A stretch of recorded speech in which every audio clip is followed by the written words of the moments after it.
It's time for the Rick Smith Show. Now, here is the voice of the working class, Rick Smith. And welcome, brothers, sisters, working class heroes. This is the Rick Smith Show. Thanks so much for being here today on the big program. Lots to get to, lots to talk about. Another fun day in Trump world. Lots of stuff coming out of the courts. A lot of just nonsense coming out of the administration. I guess the big fun for me today was evidently Rudy Giuliani's being tossed off the ship under the bus. However you want to frame that. It looks like Trump. Eventually, I think Trump will say he didn't know Rudy Giuliani. I'm expecting that one to pop up. But fun on that front because look, Rudy's there's a lot of questionable stuff going on with Rudy. And the more and the deeper you dig into this Ukraine story, the more it's going to get. And look, that ambassador, the Ukrainian ambassador who came and testified before the House today, this Yovanovitch woman, who is a career diplomat, someone who is well skilled in playing this game, went in front of the House Democrats and reportedly is saying, look, I was asked to stay. The State Department wanted me there. We were fighting corruption. We were doing all this stuff. And it was Rudy and his ilk who wanted to profit off of all of the corruption and all of the stuff that was going on in the Ukraine. And that's why she had to be pushed out, because she wouldn't play ball. And look, the deeper we delve into this, the more you're going to find that out. And look, the more you're going to find out that every criminal was in Ukraine trying to figure out how they could line their pockets. But I did find it interesting that the White House, again, and you got to wonder who does the emails for the White House. I understand Donald Trump doesn't do emails, but somebody does. And for the second time now, the White House's talking points have been emailed to Democrats. And you go, and if you remember, when the first time it happened, I said that this wasn't an accident. They did this on purpose to magnify the message, because we would all talk about how stupid they were and how they they gave it away. And they didn't give it away. All you got to do is listen to every Republican in government. You know what the talking points are. But for the second time now, they have released their talking points to Democrats, which is basically Donald Trump did everything perfectly. He was the bestest, most wonderfulest, perfectest president ever. He did nothing wrong, nothing to see, move along. There's the other part where she's horrible and terrible and she was no good. And then, of course, Adam Schiff was even worse. So basically they're talking points. Nothing about the actual issue, nothing about actually what went on, but doing what they do best, propping up Trump and tearing down anyone else. So again, not surprising that this is what we're seeing. Also today, some big beatings for Donald. A couple of court cases have gone his way. The first one being on the immigration front. You had this 3-judge panel who decided that the Trump administration's policy to withhold green cards from people who need public assistance such as Medicaid or food stamps, that they ruled against that. Also, you had another judge ruling on Trump stealing border wall money from the Pentagon. So again, another thing that has gone. And also, don't forget the tax return issue. Another federal court in a 2-1 decision, and this is the interesting one to me. It's a 2-1 decision. You had one of the judges, this David Tattle. He was a Clinton appointee. He wrote the majority opinion, and he was joined by this Patricia Mellett, who was an Obama appointee, and then you have a Trump appointee who dissented. And it's her dissent that everyone's kind of looking at, scratching their head, going, where in the law? I mean, you could make the argument, okay, well, the Clinton appointee and the Obama appointee, they're ideologically, on the other side. But at least they made a cogent legal argument. The law kind of is on their side, because, we have this little law in place that Congress can ask for anyone's tax records, even the president's. And they get it. And look, we've had a couple people on over the last couple of months who have said, look, the law is on the side of the Democrats to see these tax returns. And what you got out of this Trump appointee was, we shouldn't. No, it's bad. Basically nonsense. And the thing that gets me is, a pool reporter today asked Trump about the court losses. And again, these are pretty significant because somebody's going to see the tax return. You're undoing his immigration stances. And the border wall money that he's stealing from other places, they're saying you can't do that. But he was asked about it, and he said, we have a great track record. Within a couple of months, we'll have 182 federal judges. And I'm going, that wasn't quite the response I'm sure this person was asking for. But it's telling in what his mindset is. It doesn't matter what I do. It doesn't matter what crimes I commit. It doesn't matter what laws I break. If I appoint enough people on the bench who are loyal to me, because again, remember, he's all about loyalty, he won't be held accountable. And it's just another one of those things where be very careful about who we put into these positions of power, because the other story that grabbed my attention was Trump's new national security advisor, this guy, Robert O'Brien. Evidently, it's being reported by a bunch of outlets that he has told the White House staff that he's going to slash half of the National Security Council. So the career bureaucrats, the people who, it doesn't matter who's in the White House. It doesn't matter what administration. They're there for the long haul. They're there every day. They're going to slash those people. Half of them gone. And they're going to put in a bunch of patronage people, a bunch of political appointees, a bunch of sycophants, a bunch of people who are loyal to the president. And look, you may go, well, this is good. Donald's going to get his people in. Be afraid of that, because again, this is one of those moments where the pendulum will swing and Democrats will be president at some point. And do you really want that kind of wide ideological shift? I don't.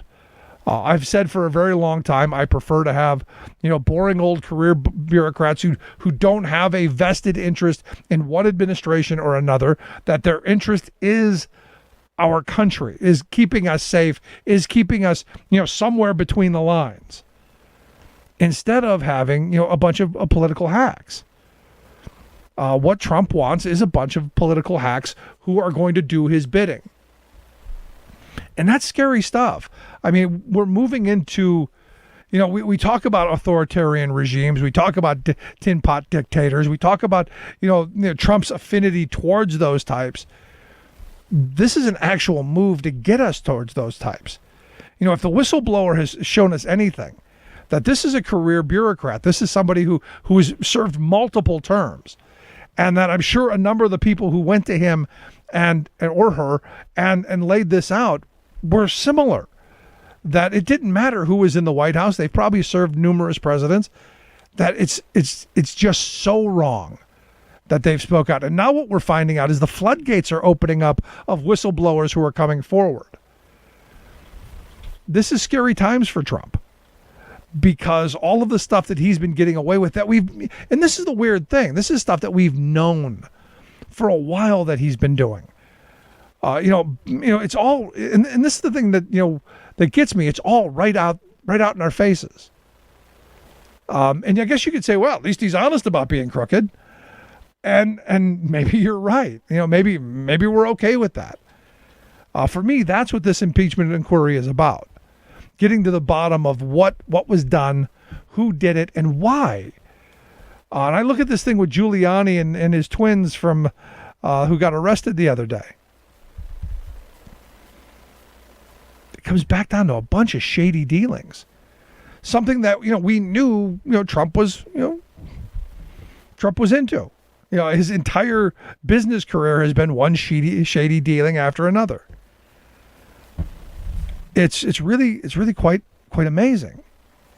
And anyone who thought that he was going to stop once he became president, no, I'm not going to, I'm going to change my stripes.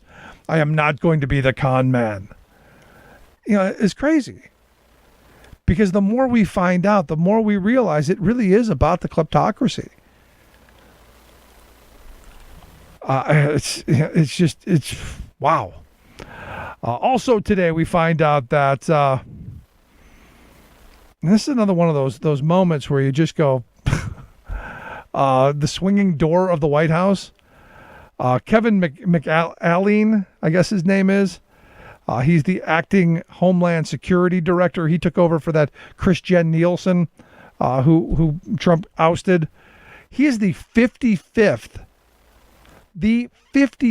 person in this administration that has been shown the door.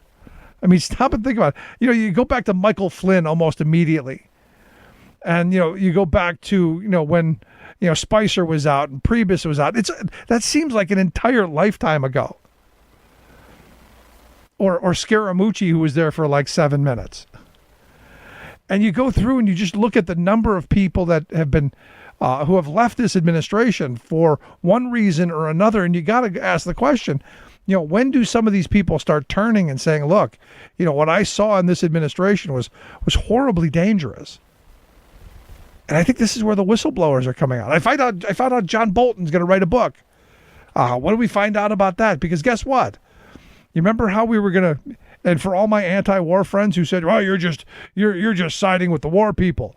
No, moving the troops out of northern Syria, just a little bit south, was a bad idea, in that we've created a place where Erdogan's going to go in and kill those people. It's going to happen. But it's not that we're getting the troops out of anywhere. Report today, we're going to put nearly 2,000 troops into Saudi Arabia. So this idea that Trump is this anti-war guy who's going to get us out of places, forget that. Our priorities have now changed. Our priorities are, well, it looks like we're going to be protecting the Saudi regime. And ultimately, the war with Iran is coming. Now, what's weird to me is Trump got rid of Bolton because Bolton wanted to bomb Iran. But yet now he's outwardly moving troops into Saudi Arabia, the country that produced 11 of the 19 hijackers who flew the planes into the buildings, by the way. Just a reminder. He's moving troops there.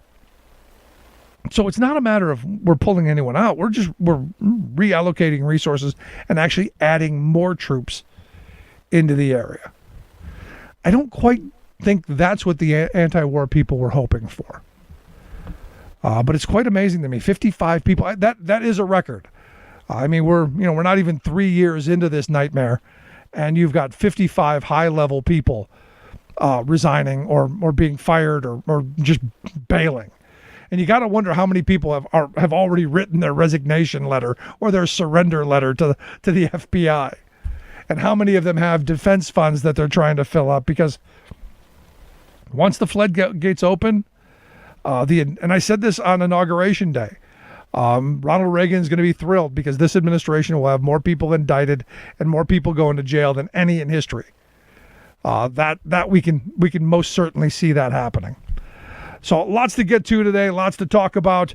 We're going to spend a little time on poverty and inequality. We're going to spend a little time talking about the debates, maybe a little bit about the big LGBTQ town halls they had last night, where obviously the winner is Elizabeth Warren for the simple answer that I've given 1,000 times. If you're against gay marriage, just don't do it.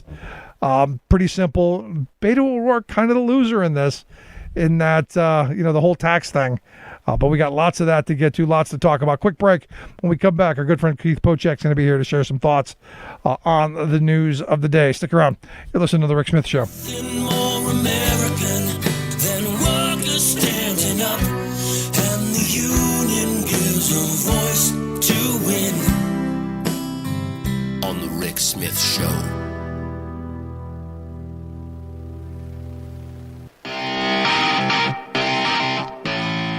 Welcome back to the Rick Smith Show. Now, here is Rick Smith. I'm Rick Smith, and this is Labor History in 2.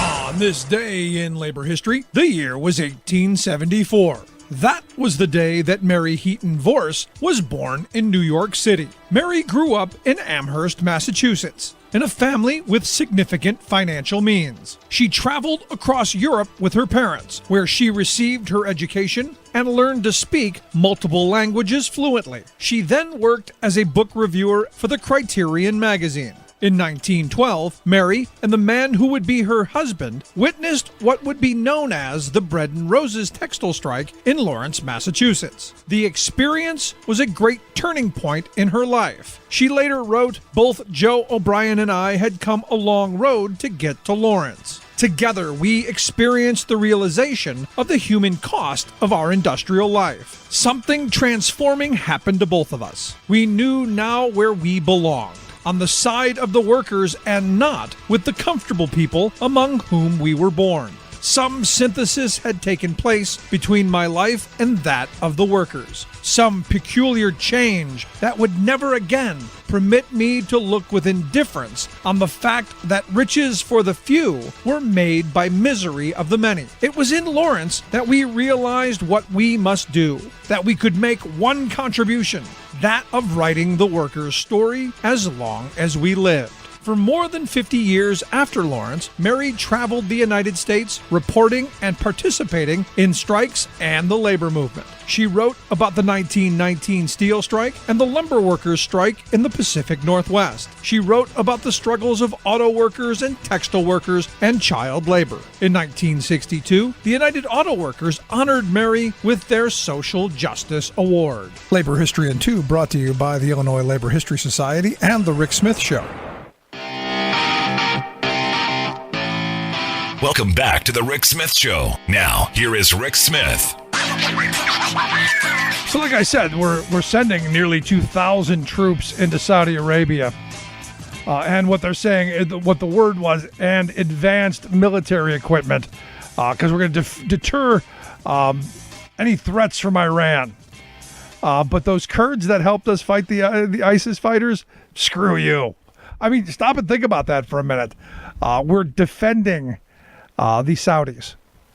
We're in really bizarre times. Anyway, we're here to share some thoughts on the news of the day. I've asked our good friend Keith Pochek to come talk with us. Keith is a writer and contributor over at Patriot Not Partisan and Dem Right Press. Keith, thanks for taking time for us. Hey, Rick, thanks for having me back again. So thoughts on, we took troops out of northern Syria, and I guess we're moving them over to Saudi Arabia because, hey, we got to protect the Saudi buddies, right? Yeah, I mean, it's becoming increasingly clear that we're not really in this to protect people. We're in it to protect, Trump's investments. So that's what happens when you've got someone who's going to, willfully violate all the emoluments clauses and look out for his own interests. And I mean, this is something that was bound to happen eventually. I think when we let this marriage of corporate interests and American government perpetuate itself and just keep going on. And so it's really a symptom. It was something that was going to happen, much like Trump was right. Something that was going to happen. One way or the other. If it weren't for him, it would have been somebody else. So it's absurd, really. Just to think about, do we stand for human rights anymore? And if so, how is it that Saudi Arabia is one of our allies?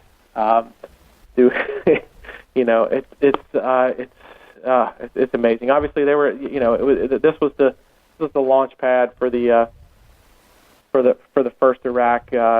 Invasion, which it became increasingly clear, I think, at that point, that U.S. foreign policy had taken a turn that was there to protect big money, protect corporate interests, and not to protect little people. And I think that's where we kind of went off the rails. Yeah.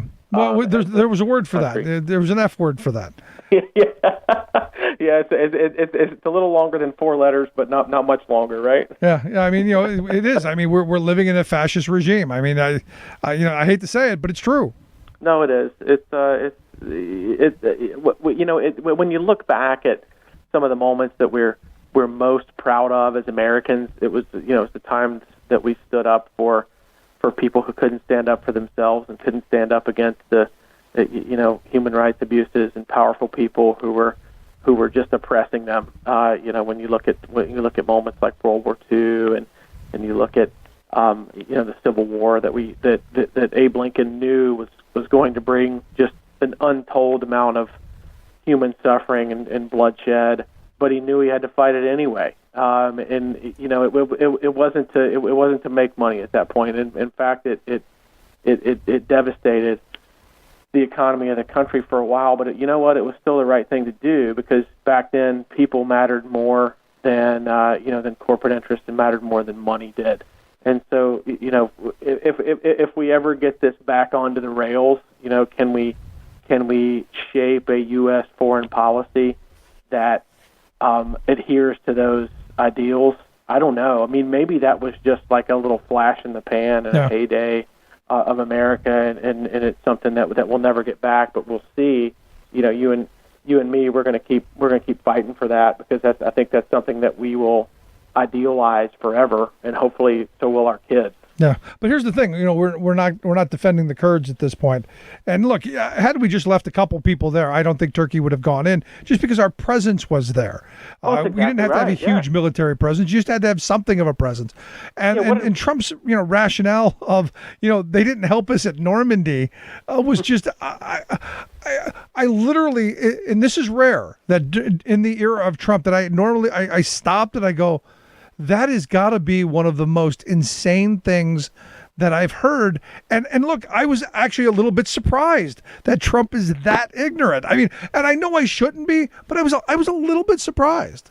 Well, I think it's just a matter of he will go down a list of 1,000 potential explanations or justifications for something until he can land on something that is actually historically accurate. Hey, it is accurate that the Kurds really didn't help us at Normandy. Yeah, I get it, but how is that even relevant at this point? These are the people that helped eradicate ISIS, and that was such a Republican hot button item for so long. And now you see we've given up that war. We've given up.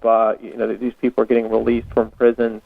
And what's that going to bring? It's basically just going to undo a lot of the hard work, a lot of the toil, a lot of the bloodshed, a lot of the lives lost in that fight. And it really boils down to, I think, at this point, who exactly is commanding the American armed forces, because it doesn't seem like it's an American.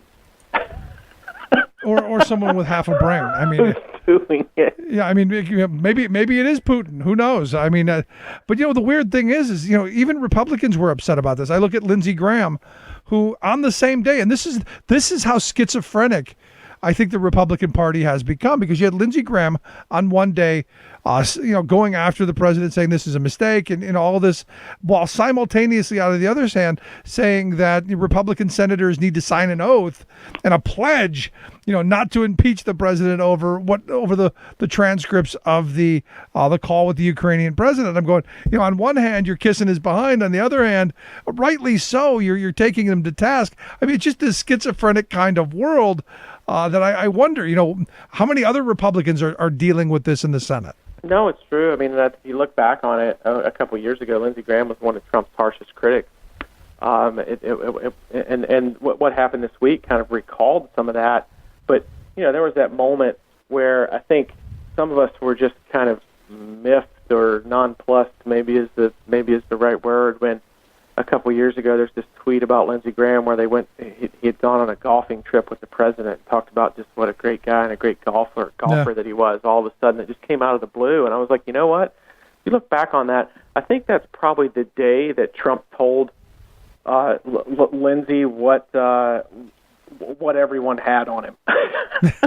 That's the day. I mean, that was the total change of tune. That's the day they slid the file across the table and said, "Take a look at what we know." Is that how that works? Let me show you what's in the safe here. Yeah. So I mean, it really does. It makes you wonder. And I'm not a conspiracy theorist kind of guy, but he definitely has.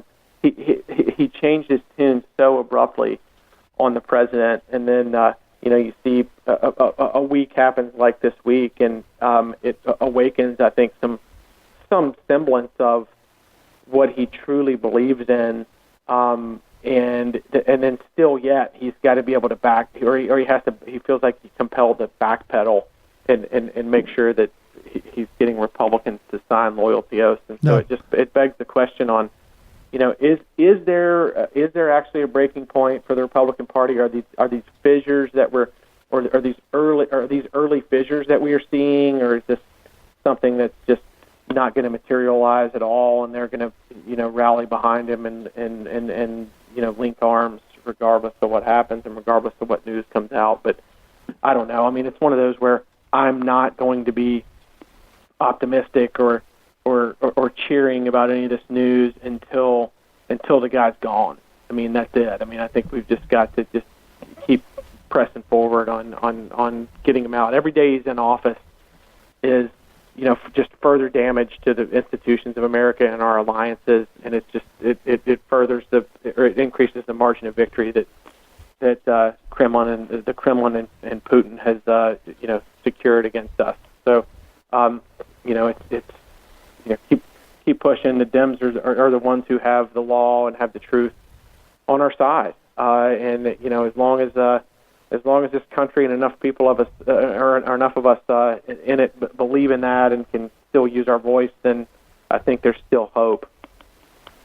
I keep hoping, and because I've had a bunch of people go, well, the Democrats are going to impeach him in the House, but there's no way the senators are going to convict. And I'm going, yeah, but that doesn't mean you don't stop. That doesn't mean you give in, because it's what Democrats have done in the past. And I've said, at this point, I'm hoping that this is that moment where they don't surrender. Oh, I agree. I mean, it's we tend to just go into as Dems. In our leadership anyway, tends to go into conflict and struggles like this in such a measured tone, and if we want to collect all the information, we're going to take all the time, everything's going to go through appeals, and then you realize that the other guy is fighting a knife fight in an alley, and it's just like those two things don't match up very well. And I'm not saying that we do things that are haphazard or are ill-advised, but I think that we've got to be able to explore and look at every single option that we have to hold people accountable, and whether that's to hold folks in contempt, and maybe that's fines, maybe that's withholding pay, maybe that's putting people in the Capitol jail. When's the last time that's been used? Has it been 100 years or so? Hell, I don't know. But I mean, these are obviously extraordinary times, and so we've got to be able to look at every potential power play that we have. Yeah. Because at the end of the day, we've got really just 1/6, I guess, is the best math I could come up with of the American government is controlled by Democrats, because it's 1/2 of the legislative branch, which is just 1/3 of the U.S. government. So that's a half of a third. And if I remember how to multiply fractions correctly, it's been a while. I think that's 1/6 of the government that we have, because we don't control the judiciary, and we sure as hell don't control the executive branch. So it does make you also realize how crucial it was to have us flip the House in 2018, because where would we be at this point without that? No, we would know none of this stuff. They would have buried that whistleblower's complaint. They would have hit that person out, and that person would have been out the door before you know it. Yeah, I mean, none of us would have even heard about it. Nope. You're exactly right. And so that's how. I think that's how much of just a razor thin little thread that we were hanging on by. And so hopefully, the elections are coming up in 2020 are reasonably free and fair enough that we can win more seats and flip the Senate. Because if we don't get Mitch McConnell out, it doesn't really matter what the House passes. He's proven that he's just going to stonewall everything, at that point, Trump just works on setting up his authoritarian dynasty. That's his dream, and that's what he's working for so hard. Just because I think that's the only way he thinks that he will avoid any sort of punishment, as if his family is who takes over next. Yeah, I mean, we're now going to have a monarch. I mean, it's going to be interesting to see how this plays out because, look, I definitely don't want another Trump presidency because this one's been bad enough. But, it's interesting that you bring up the fact that, Democrats got the House and that, we would have heard none of this stuff because without that 2018 election, it's business as usual. And we never find out about, the kind of fraud that's been going on and the kind of strong arm techniques that have been going on. And there's part of me that goes, there are people in this country who seem to be okay with it. And as Trump is out doing these rallies, I'm taken back by how many people are showing up and still supporting him after reading, and I hope they've read the documents. I'm kind of taken back by it. And I think that all in all, the Republican Party is shrinking, and you see people that are pulling back and becoming independents. And these aren't the people who are loud about their distaste for Trump. They voted for him. Now they're not proud of it, but they're not singing this necessarily from the rooftops. And so you're not going to hear about those. So some of that's a little bit of a selection bias, I think, on what you actually, the people who are still loud supporters of it. But it's disturbing to see that a third of the country, or maybe a little bit more, they don't just tolerate a dictator, they actually beg for one. And it's, maybe it's a failing of public education, civics education in America, and what exactly we were founded on. But it is very disturbing. And if somebody reaches adulthood with that mindset, we are not getting that space cadet back. We're not. So, I think at that point we're losing we're losing energy. We're wasting time on that person. I think it's really the next generation. It's your kids and my kids, and that have to understand what this is all about. That this is about the people choosing the government which suits them best, and it's about all of us having an equal voice and one person, one vote. And if they can take those principles, those kind of abstract principles like that, and internalize them, then we can win the next generation. And that's what's really, really important. And I hate that we're kind of foisting this upon our kids, but unfortunately they're going to inherit it. Whether Trump's out or not in 2020, the damage that he's done to American institutions and our alliances is going to take decades and decades to repair. And that's, some of the folks in my family even, or friends who were Trump voters, and know that I'm angry and I'm inspired and don't rest and I'm upset, and that will talk with me about it and say, look, I honestly think that if and when he's gone, they'll come to me and they'll say, well, you know what? Now you can relax and you can enjoy some of the good stuff in your life and your family. And probably the moment that I look forward to most is when they say that to me, and I say, what are you kidding? This is just the beginning. Oh, no. We've got a hell of a lot of work to do to fix this shit. Get the shovels. We got a lot of cleaning up to do.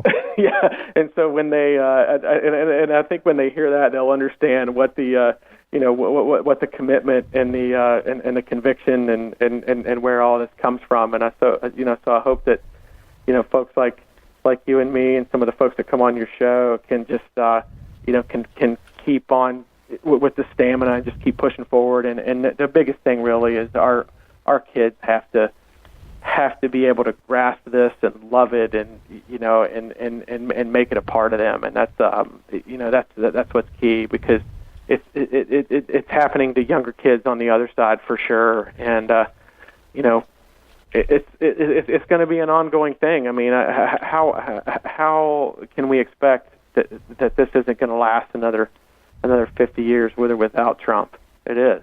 Oh yeah, because he's packed the courts with people who are ideologues, and it's scary stuff. But to highlight the point that we haven't done so well on civics education, I saw this petition to impeach Nancy Pelosi that got almost 250,000 people to sign on to it. That's exactly right. That's like they were now they switched over at the rally. I think in Minneapolis yesterday. It wasn't lock her up for Hillary. It was lock him up for Biden. We're just we're gonna shift it to a different opponent. And so we're gonna impeach Pelosi, even though that doesn't even exist as a possibility in the Constitution. That doesn't matter. Obviously the Constitution is it's not anything sacred. It's an obstacle to these people.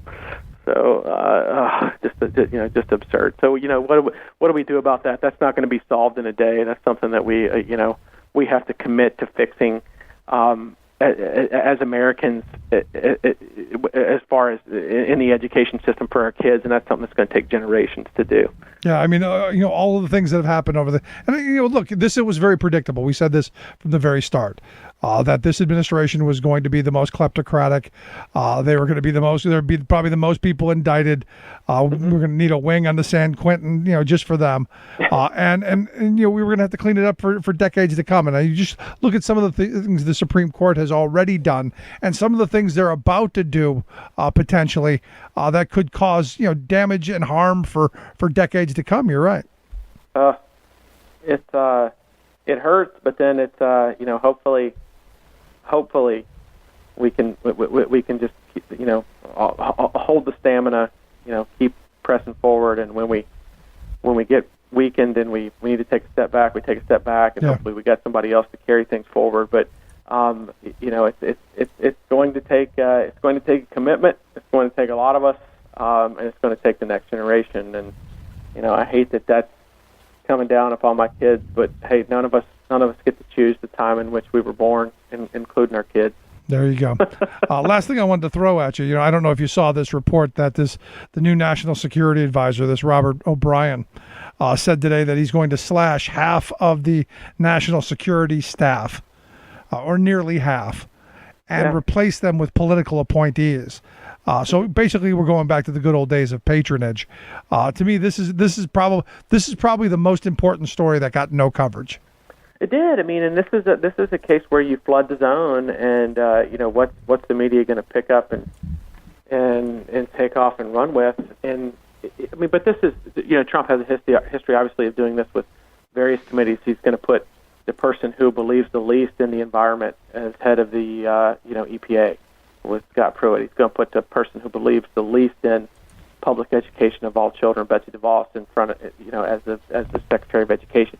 So I mean, it's the same thing. It's tear down every institution in order to build himself up. He doesn't want anyone who could conceivably challenge him. He's got to be the person who's the smartest and most powerful in the room all the time.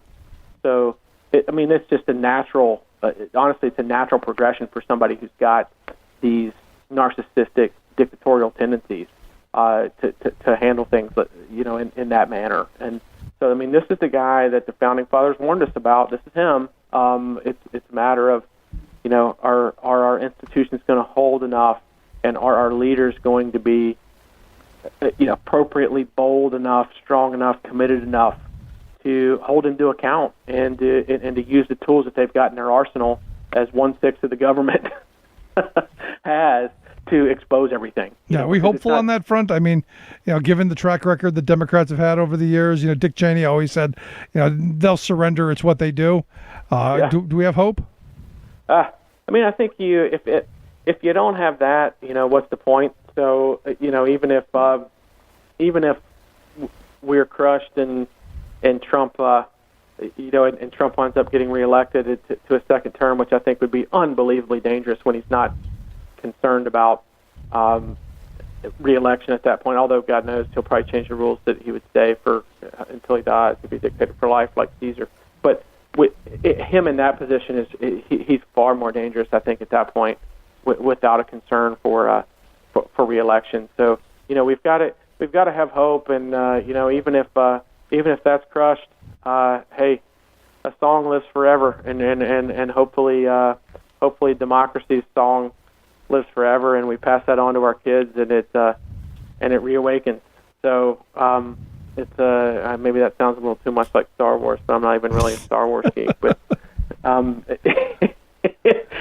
I don't think that at any point could it ever be crushed completely. Like I love George Orwell and I love his writings, but I don't think it ever gets to the point where it's completely stamped out. Well, I hope you're right. It actually lives within a lot of our hearts. I think it's a natural, state of being, I think, for humankind. I hope it's in our DNA, and I hope we continue. But Keith, I appreciate the time and the thoughts as always. Good talking to you. Thanks, Rick. Thanks for having me. I appreciate it. Anytime. Our good friend Keith Pochek. Make sure you check out some of his writings over at Dem Right Press. Also, Patriots, Not Partisans. Quick break, right back. Stick around. You listen to The Rick Smith Show. Remembering that united we bargain, divided we beg. Rick Smith.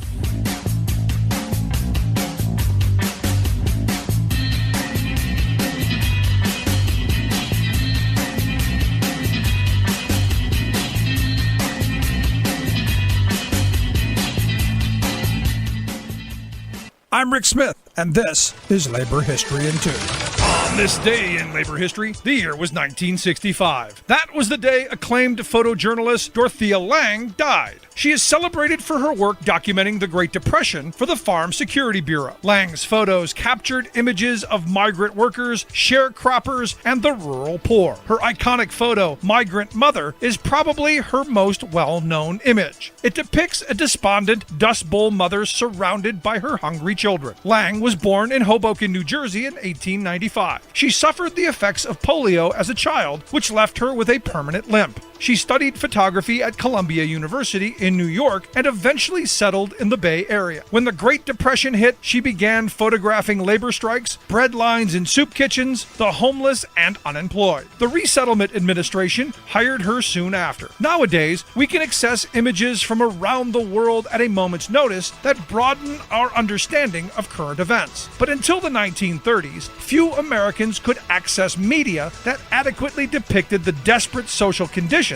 engulfing the nation. Federal programs that funded projects like Lange's brought Depression-era images into the public eye. Americans soon realized their suffering wasn't caused by personal failure, that millions across the country were experiencing destitution brought on by broader economic forces. During World War II, Lange worked for the War Relocation Authority, where she documented forced evacuation and internment of Japanese Americans. Her images, especially of Manzanar, were withheld from the public until after the war and were accessible to the public through the National Archives. After the war, she taught at San Francisco's Art Institute and co-founded the magazine Aperture. She has been heralded as an innovator and has influenced generations of documentary photography. Like what you hear? Check out more at laborhistoryin2.com. Welcome back to the Rick Smith Show. Now, here is Rick Smith. So I'm looking forward to the big debate next week. Tuesday, going to be, I think there are 12 of the candidates that have qualified for this round of debates. Somewhere just outside of Columbus, it's going to be held.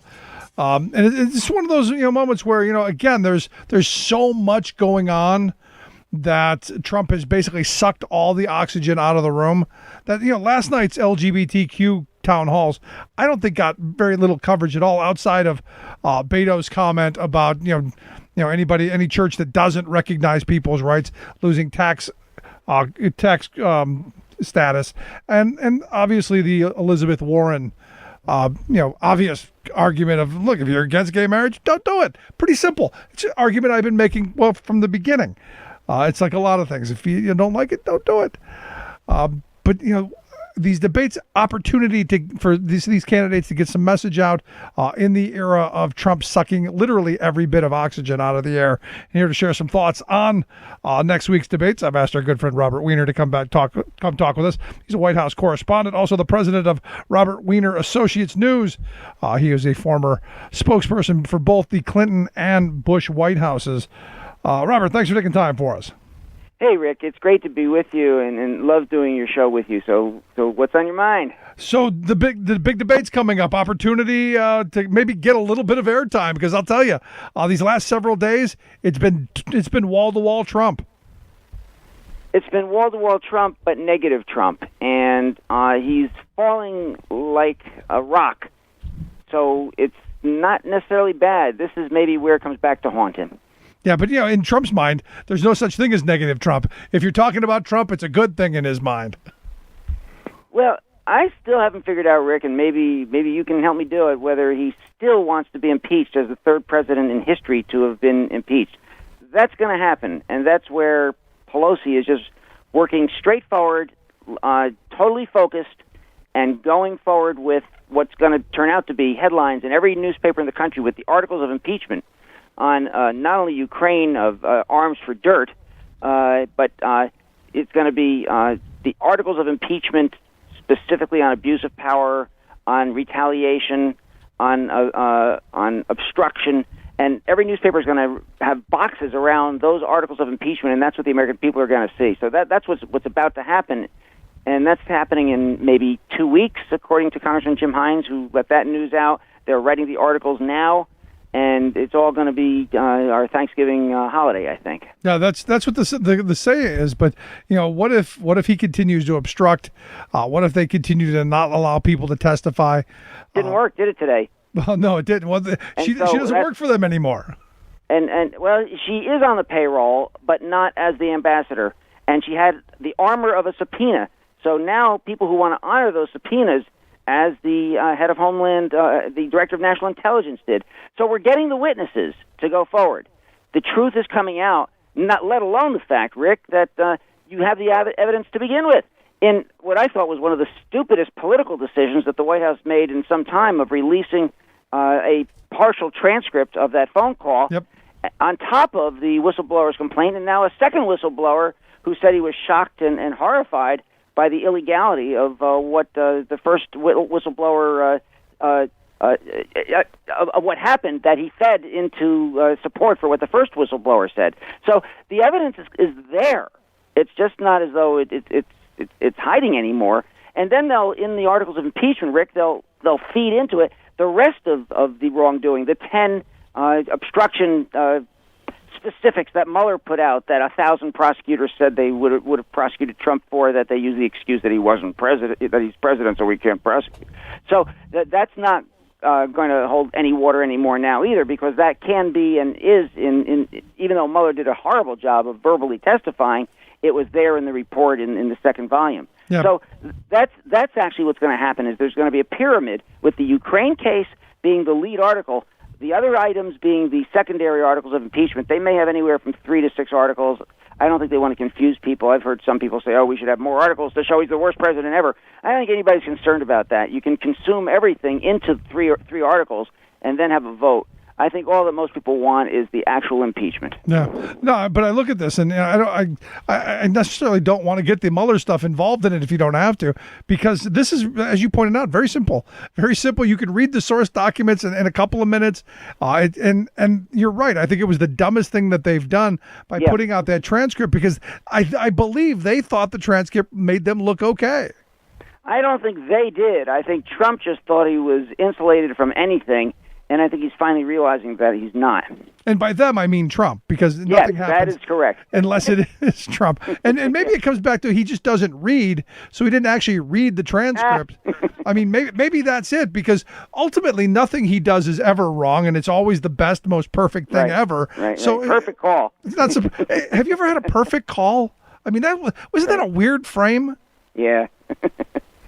So I think the country can still wind up okay.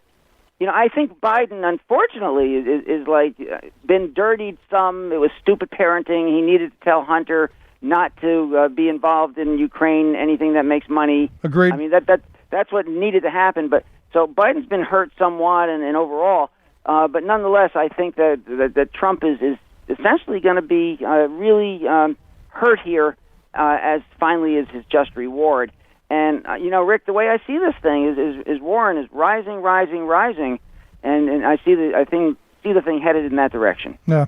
Oh, I'm with you on that, because ultimately I think Biden has run a really poor campaign, and then this doesn't help. He was asleep at the switch when Trump started attacking him. And then, the lack of energy, even when he gives his best speeches now. It's just I thought he was windsurfing with John Kerry. Yeah, right. Yeah. I mean, it's a weird time, and look, because this could have been an opportunity for Biden. Although now he's come out for impeachment. I mean, after the polls after a majority of the people now support it. Right. Again, which is one of my knocks. And look, I like Joe Biden. I like him. Me too. I was at his house with him after he first announced for Senate back in 71, 72, and he remembers that. And we're friends. But I still want to speak truth to power here. Yeah, I just don't think I think his time has passed, and we need someone with a little more vision forward. Yeah. Which is why I'm still going back and forth between Warren and Sanders, because ultimately they're almost one and the same. Well, here's what I think happened. Much like last time when Hillary met with Warren and Warren deferred to Hillary after their meeting back in 2016 and didn't want to chip away at the power of the possibility of the first woman president and thought Hillary was the dominant candidate. And so I know that Warren and Bernie had a meeting. I'm convinced that in that meeting, this time, what happened was when one starts to fall, the other starts to rise, one would endorse the other. And I think that may happen sometime between now and the convention. Yeah, it'll be interesting to see how that plays out. But here's the other question on the impeachment. What's the Senate going to do? I mean, are you going to get 20 Republicans to come around to convict? I just don't see that happening. They're sink or swim with Trump, and it's going to be to their own peril, which is why when we need maybe 3, most likely 4 senators, this could be the kind of a wave that actually does turn the Senate around, because they're going to have to justify having stood with Trump. I think there's a 10-point penalty for standing with Trump in anybody who does it now, and that's what I predicted in the Des Moines Register when I said that the Comey vote won't be there in the congressional election, which occurred and which was about a 10-point margin, and that Comey flip that happened in the last election won't be there in the presidential election either, and all the Senate races that go along with it. So I think we're looking at a 10-point wave. Wow. So I don't want my listeners to think, wow, this is over. No, my God, it's got to take an enormous turnout. Yeah. It's got to, because they're going to cheat, lie, and steal their way into trying to win this thing. They're just not going to give it up. Yeah, I don't want people to think that this is a slam dunk, because nope. I'm still predicting he's going to win. Is that just so that you can be wrong? I'm hoping. I am hoping. I predicted he was going to win in 2016. I know a lot of people have high. I absolutely did it. I'll tell the story again. I went. My grandmother passed in April of 2016. Mm-hmm. I went back home to my family in Cleveland, otherwise known as the basket of deplorables, and they all, for the first time in their lives. And these are people in their 50s, 60s, and 70s, all went and registered to vote for Trump because they bought into the idea that he was going to recreate that prosperous working class, going to bring back all the factories and all the jobs. And oh, by the way, we were going to go after those people. And the racist element was right there front and center. And I came back and I said, "There's no question, he's hands down going to win." And so election night, I was the only guy in the room who wasn't surprised.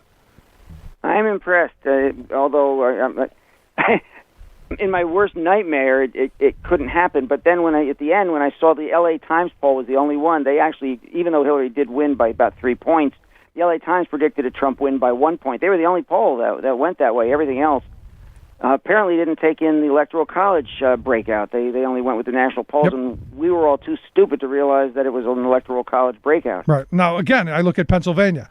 Yep. In Pennsylvania, it was about the misogyny. If you look at the local the statewide races on the state level, the 3 white guys for Auditor General, Treasurer, and Attorney General all walked away. I mean, they were called almost as immediately as the polls closed. The 2 women who were running on the statewide ballot, obviously Clinton and Katie McGinty for senator, they both lost by the same percent. So it didn't tell me that Republicans came out in overwhelming numbers. It told me that some Democrats, the more moderate Democrats, flipped their votes from the 3 white guys against the 2 white women. Well, you were perceptive. But no, I mean, whatever the word is for future looking perspicacious or something. Some word about knowing the future. Yeah, yeah. Well, clairvoyant. Yeah. Yeah. I'm not a genius. I don't have a crystal ball. I just talk to people, yeah. and that's the unfortunate reality. We are who we are, and I don't know that we're much different of a country. The difference. I think we are. I think that Pennsylvania is smart enough, and the polls show that Pennsylvania, Wisconsin, all have turned and now are anti-Trump. But then, do you believe that? No. You don't? I don't believe that. I think that they've been hurt by some of his policies, but it all depends on who you put into those positions. And we'll see who the Democrat is and how badly they get bloodied in the general. I mean, ultimately, it's going to come down to me. There are no slam dunks in this. It's not a slam dunk for Trump or against him, and it should be a slam dunk after all of the things that we've seen these last 2.5, almost 3 years. It should be a slam dunk. I just don't think it is. Well, I know that a month ago we were looking at yes, Biden wins by 12 or 13. Bernie actually was higher in the polls against Trump than Warren by 9, and Warren by 7. That's what the polling showed, and you figure once you're within 3, God knows what happens, but nobody of those top 3 was within 3, and it looked pretty good. Now, if we've really all agreed that Biden is knocked out, can Warren pick up the thing and run with it and gain? And I think that she can. I hope she can. I find she has done much better as a campaigner and as a messenger than I thought she could. Correct. In the beginning, so I'm happy to see that. What do you make of the fact that what we all want, which is the broadest health care possible, and everybody, I think, in the beginning, all of those of us who were progressives really did look toward Medicare for all, and now it turns out that really the American people are not so in favor of Medicare for all. That they don't want to lose the option of the private health insurance if they have a plan, and that's like 150 million people there. So what do you make of that we're losing our one of our best issues, and it's moved in a different direction? It scares the hell out of me. It tells me how short-sighted we are. I mean, the GM strike here that's been going on for 26 days. What was the first thing GM went and did after the people went out on strike? They cut off their health care. And then they realized, this is a bad thing. This sends the wrong message. And then they went back because public outcry was so much. But, again, it's one of these moments where every working person who has employer-sponsored health care today, good for you. I'm glad you got it today. But the second you get sick, the second you lose that job, the second you do something else, you lose that. And to me, that's where the idea of having a Medicare for all system is viable. And I think Pete Buttigieg has kind of the right idea in, Medicare for people who want it. Maybe having that public option that I wanted from the beginning with the Affordable Care Act. Right. And people forget that Obama actually did not want the public option. Exactly. They forget that Hillary had the stronger health care plan. And Obama, now it's retroactive that people say, we should have, could have. We really weren't there. Yeah. And that's not what the Obama plan did. No, and this is, we're in kind of scary times because, and this is where I keep coming back to, if Elizabeth Warren is the nominee, and this is one of the top issues for voters across the country, healthcare. If you give them the choice between, Elizabeth Warren's for Medicare for all, but Donald Trump wants to give you more choice, because for some reason as Americans we've got this idea that we want more choice. We want the choice between bad and worse, or bad and just as bad, if not bad. It doesn't seem like we want to go, okay, let's take some of that choice away and actually get something good out of it. Well, it's not really that he wants to give you choice. He wants to take it all away and claim he's ever going to come up with a plan for choice, and instead just let the courts, because they filed a support of the Texas case that simply declares the whole thing unconstitutional and puts us back pre-Obamacare, which is an incredible disaster. Oh, terrible. The real solution is fund the exchanges under Obamacare. Get it so everybody really does have that option, and give that. That's one solution that at least takes you there. Yeah. And the Congress won't even go that route. Yeah, and actually make it that you get rid of the high deductibles and the co-pays and all that stuff as well. Right. So last question I've got for you, going back to the debates, because I'm hoping this, get some attention for the Democratic candidates, since they've seemed to have fallen off the thing. What are you hoping to see out of the debates? I'm hoping we see an amazing progressive agenda by all the candidates in various forms, and that people see the contrast with a criminal, disloyal, narcissistic egomaniac who wants nothing but himself, and apparently every decision he makes is something that helps Putin, even the Syria thing. So I think if we can get that message out of the debates and make it that not Trump has got to be what we all do, and the country will be 90% better off, I think that's what we're going to get out of the debate. There you go. All right, Bob, I appreciate the time, man. As always, great talking with you. I hope you'll come back and join us again real soon. Yes, thanks so much. Great. Take care. As Bye. always, good stuff. Our good friend Bob Weiner, president of Weiner Associates. It's just one of those things I'm looking forward to. Let's take a quick break. Right back. Stick around. You're listening to The Rick Smith Show. Remembering that united we bargain, divided we beg. Rick Smith.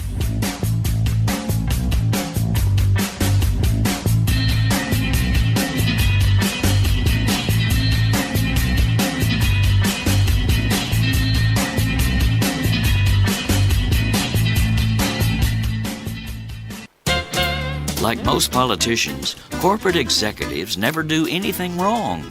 If anything wrong does happen, it's always someone else's fault. That's been the gutless ploy of Kroger supermarket honchos who recently yanked all local news weeklies and community papers out of its stores.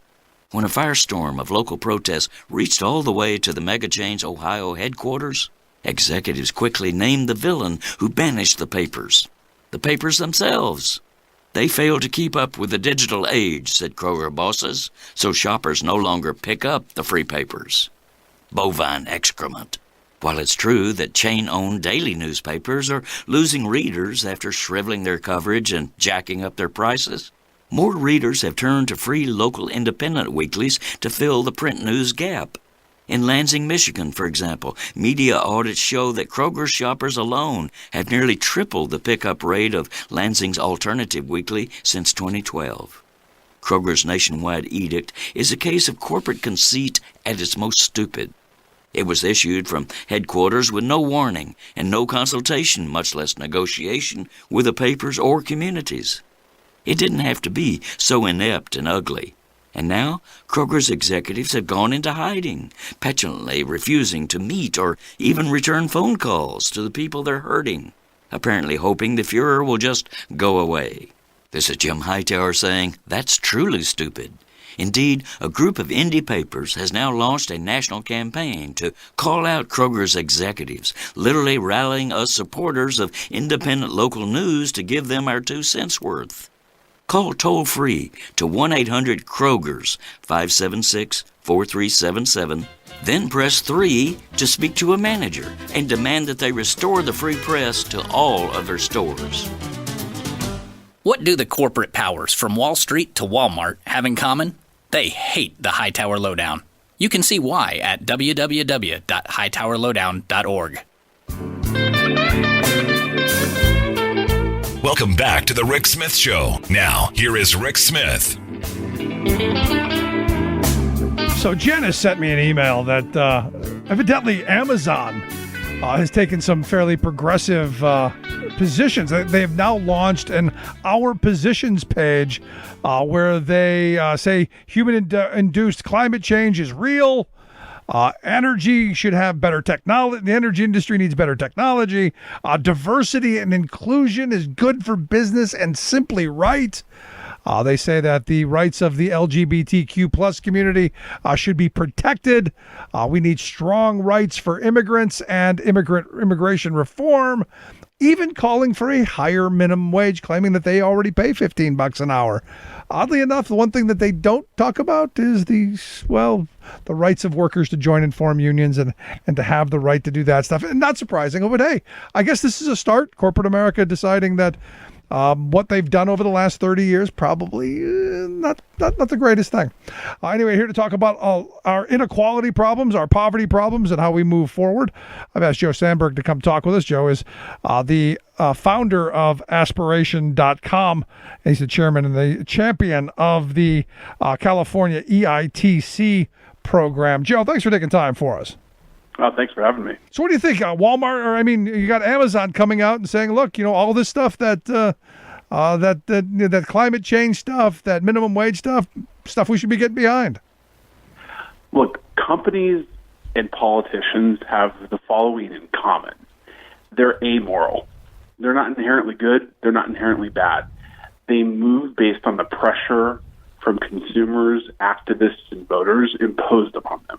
And so what we're seeing with businesses that are changing their behavior is just the result of so many progressives and voters and everyday Americans saying it matters that the businesses we patronize do the right thing. So we can keep this trend going if we continue to speak out and put pressure on businesses and vote with our wallets. Rick, one of the things we don't do enough of is recognize that voting, of course, is incredibly important, but we only vote every 2 years, maybe a little bit more often. Every single day as consumers, we spend together $36 billion in the economy every day. If we start looking at the power of our purse to affect change, there's really no limit to the change that we can influence businesses to make because they're sensitive to how consumers spend their money. And so all of our listeners now need to really think about what you can do every single day to spend your money at businesses to do the right thing by their workers and the environment. Yeah, I'm right there with you. But I look at this, and and you're right. They're amoral. They're doing what the public's want. And I look at the most recent report, a couple of weeks ago about the Business Roundtable, who they came out with that statement. I'm sure you probably seen it like everybody else has, that they're no longer going to only be worried about maximizing shareholder wealth. They now care about their workers, and they now care about their customers, which is just so weird to me because I thought the customer was always right, but now the Business Roundtable says they care. Yeah, well, this is the result of generations of Americans waking up to the power of consumer activism. Like, we've known about the power of our vote, but now we're waking up to the power of our wallet. And, this isn't a new idea. Martin Luther King Jr. talked extensively about the power of our wallet to affect change, but we've sort of forgotten about it over the last couple of decades, and I think what you're seeing now is a revisitation of it. Yeah, I remember the quote of, what good is it to be able to sit at the counter if you can't order a hamburger, or something along those lines. Not a direct quote, but look, if you don't have the economic power to be able to buy something, what's the good of having the right to sit there? That's right. Well, and that touches on this broader point of freedom in America today. The conservative, far extreme right likes to talk about freedom a lot, but when so many people don't have any true economic freedom, is that really living free? If you're waking up in the middle of the night wondering how you're going to take your kid to the doctor, if you're a paycheck away from financial ruin, what kind of freedom actually is that? In America, we have, at least most of us, the freedom from, right? But very few of us have the freedom to. No, it's an excellent point. And, I look at the city of Stockton, California, and I'm sure you've seen this as well. Evidently, they're 8 months into an 18-month project on universal basic income, where they're giving it's just a small sample of people. I think it's like 150 people or so. They're giving them $500 a month and basically tracking how they spend the money. And at this early point, what they figured out is people are spending the money exactly how I said they would. They're buying food, it's shelter, it's clothing, it's basic necessities. That's right. Well, Mayor Tubbs of Stockton is a friend of mine and is a leader I admire, and what he's doing with the universal basic income experiment there, I hope is something that people around the country emulate. You hit the nail on the head, which is when you give people money, they spend it on their basic needs. One of the terrible lies that the far right told during the 90s was that low-income people wouldn't be responsible with money, right? They told these lies that if you gave single moms a couple $1,000s of extra cash, they're going to go and buy lottery tickets or do frivolous things with it. And it's just totally a lie. When single moms have more cash, they use that cash to pay for 3 meals instead of 2 meals a day for their kids. They go and buy their kids back to school clothes, right? They pay for life's basic needs. And the other thing, Rick, is that it's great for the economy, because when you put more cash in the pockets of people who have to buy things, then they buy things locally, food, transportation, rent, utilities.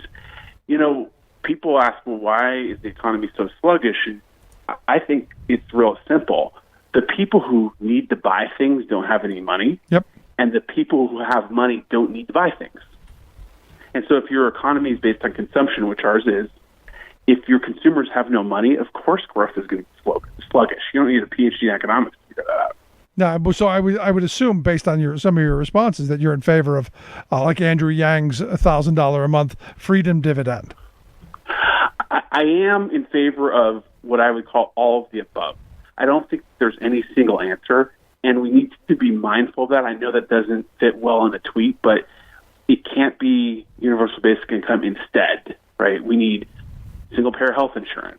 We need a strong union movement. We need to revisit the laws that have been restrictive of the ability of people to form and join unions. And I think cash transfers like universal basic income is a component of a safety net that we need to rebolster. Yeah, but what do you say to the person? And I get this every time I bring this up. I get people saying, "Well, you're just rewarding laziness and sloth, and and people who don't want to work." Well, I think that people project when they make those claims. It's like the person who's mean to the other person is someone who doesn't like himself or herself. So maybe that person criticizing it is projecting his or her own insecurities. No, it's a good point, because look, at $500 a month is not enough to live on, nor is Andrew Yang's freedom dividend of $1,000 a month. I don't know how you get by on that. In this economy, I don't know how you live completely on that. It's a good subsidy. It's good to help put food on the table, clothes on the kids' back, roof over their head, that kind of stuff. But I don't know how you live on it. Well, people who make these claims that people are going to be frivolous with that cash have never met a single mom making $23,000 a year raising 3 kids. Because anyone who knows single moms earning that level of income raising 3 kids understands that if you give that mom more cash, it's going straight into the basic needs that those kids have to have but don't currently. Right. Now, you as an entrepreneur, because I know some pretty successful entrepreneurs that say, look, I would love to have people having more money in their pocket. I'm in favor of raising the minimum wage, of universal basic income, because the greedy, self-centered part of them goes, I'm gonna get all that money back from them. Of course, this is one of the insane things about trickle-down economics of the last 30 years is it's left people with no money to spend in businesses. I mean, fundamentally and simply, businesses do better when their customers have money to buy their product. Right.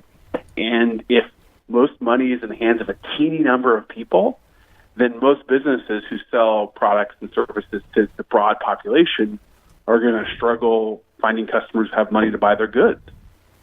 Yeah, but trickle-down economics did work in one vein, is that we have the largest billionaire class in the history of civilization, and we should all have our favorite. I've often said we should have like trading cards of all of our billionaires. Since we created them, we should be able to enjoy their, even if it's vicariously through baseball cards, we should be able to enjoy some of that. No?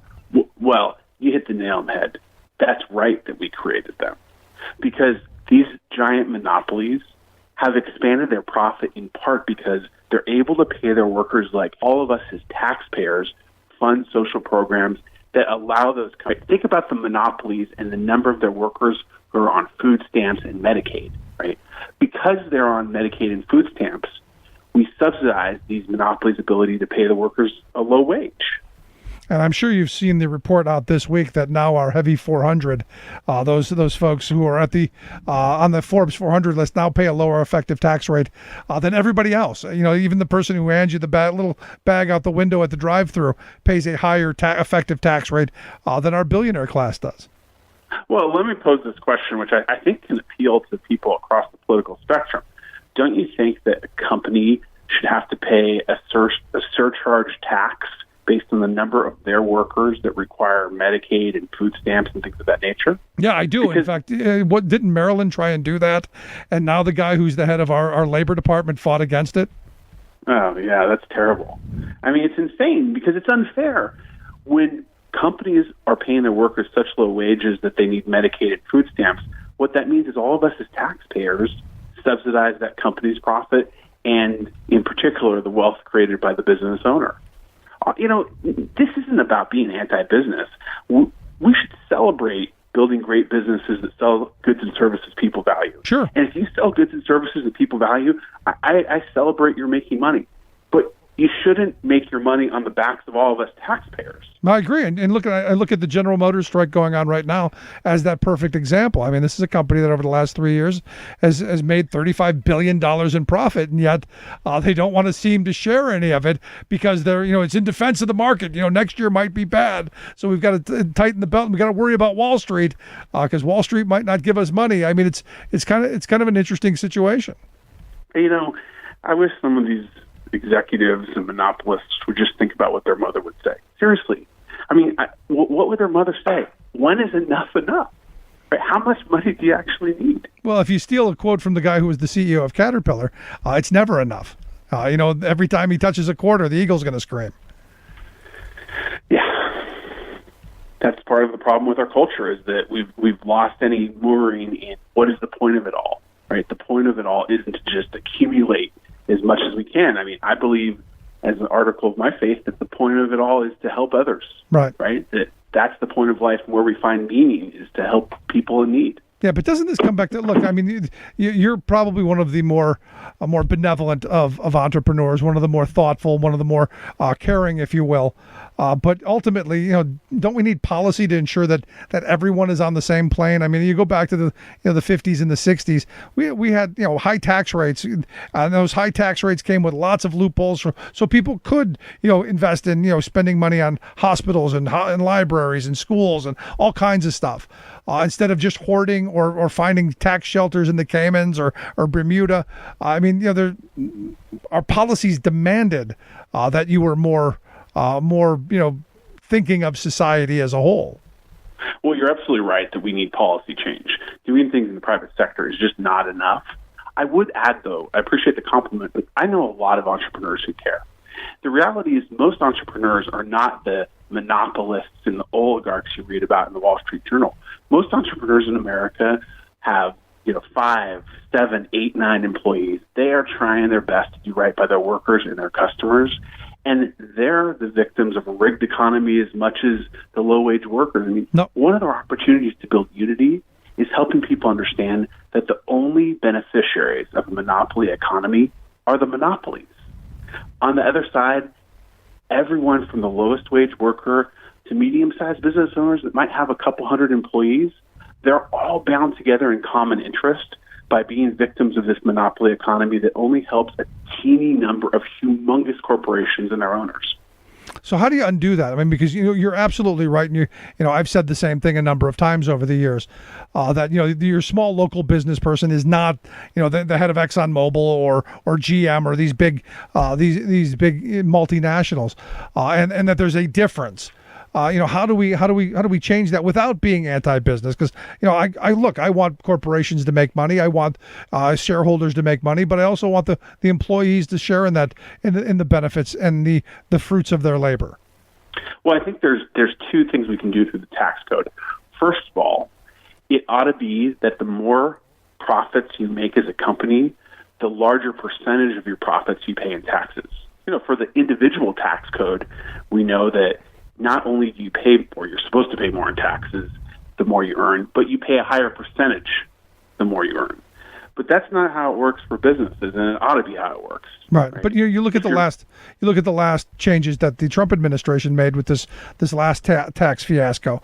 We now have a situation where the 400 top people pay a lower percentage of their taxes, state, federal, and local, than any other class of workers in the country, and corporations got a massive tax break on. To be honest, a lot of them didn't pay anything to begin with. So we've really rigged the game in all the wrong ways. And I don't know politically that we're capable of undoing that anytime soon. Well, I'm a little more optimistic. That's what I like about you. Thanks. I appreciate it. Well, I think by necessity it's going to change. I think one of the things that works for and against us over the period of a long time is, things tend to revert back to the average. And we've been so far to the extreme in a system that benefits massive monopolies that I think there's almost some self-correction that's inevitable. And then furthermore, you just have a generation that's awoken in millennials and then also in Gen Z that's only had terrible experiences with this oligarchy, right? If you're under 35, you've never really had an experience of the American economy where it generates broad prosperity. And so I think, therefore, you're more willing to support political change that's going to level the playing field, right? Which is one of the reasons why I'm optimistic about the political change that's going to come. I'm optimistic with you on that. I think the next generation, having watched their parents get screwed over by corporate America for the last 30 years, I'm right there with you. The other thing you kind of look at, though, Rick, is the role of money in politics, right? I'm obviously a progressive. I believe in the role of government in regulating the economy. But I've also seen firsthand that it matters what regulation is intended to do. And presently, we have too many regulations that are created by the giant monopolies and their lobbyists to protect the monopolies against new entrants, right? The point of regulation should be to protect consumers, not to protect giant companies. But the role of money in politics has created a system where so many regulations exist to prevent competition against the big incumbent monopolies. And therefore, you end up with less choice for consumers. Yeah, I look at this again. The regulations that are being slashed seem to be all the ones that protect consumers and workers out of this administration, and it's it's one of those things where we don't even know how bad it is yet.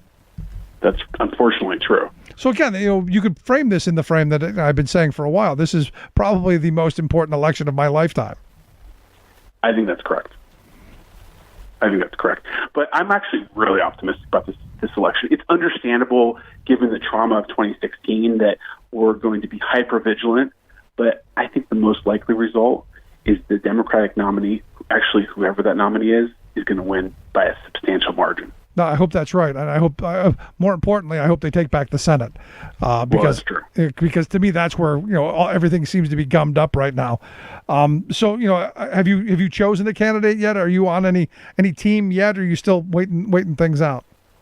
I haven't yet decided which Democrat I'm going to support. We have a lot of great Democrats. I mean, three that I in particular admire are Senator Warren, Senator Sanders, and Andrew Yang. But I want to see how the debates go during the autumn, and I want to see the kinds of campaigns that these candidates run. I think this hyper-competitive campaign process actually is great for us as voters, because in a campaign you see a microcosm of how a candidate manages an organization, and it's an insight to how they'll be president and head of our government. So I don't think there's any rush to make up our minds. We're still months away from the first vote being cast. Right. I'm watching closely, obviously, but those are three of the candidates that I particularly like. Yeah, I'm with you on that. But I agree that watching how their campaigns play out is kind of important. And what I've liked about this so far is it hasn't been dragged down bloody kind of beatings, where everyone's going after each other. I think they're all universally on the idea of how do we make people's lives better? How do we push policies that are going to unrig the economy and give people real hope and options? You're right. And I think one of the silliest things is how some of the media has bellyached about the number of candidates. The more the merrier, in my view. This is competition which creates better choice for voters. And, another falsehood is this idea that competitive primaries create weak nominees. Actually, all the history shows literally the opposite. The most competitive primaries have generally produced the most successful nominees. Think about times when Democrats have won. In 2008, Obama obviously won a hyper-competitive primary. Right. Go back to 1992. Bill Clinton won a hyper-competitive primary. Then think about the primaries that weren't so competitive. Vice President Gore. Yeah, 80, and then 2000, So the competition is good for consumers when you have lots of businesses competing after your business. Competition is good for workers when you have lots of businesses trying to hire you. And competition is good for voters when you have lots of candidates debating each other to see who earns the right of your vote. So I think the more the merrier. Yeah, again, I'm enjoying the whole process as a political junkie, and as someone who needs content. I've been enjoying the debates and the town halls. Did you happen to see the town halls last night?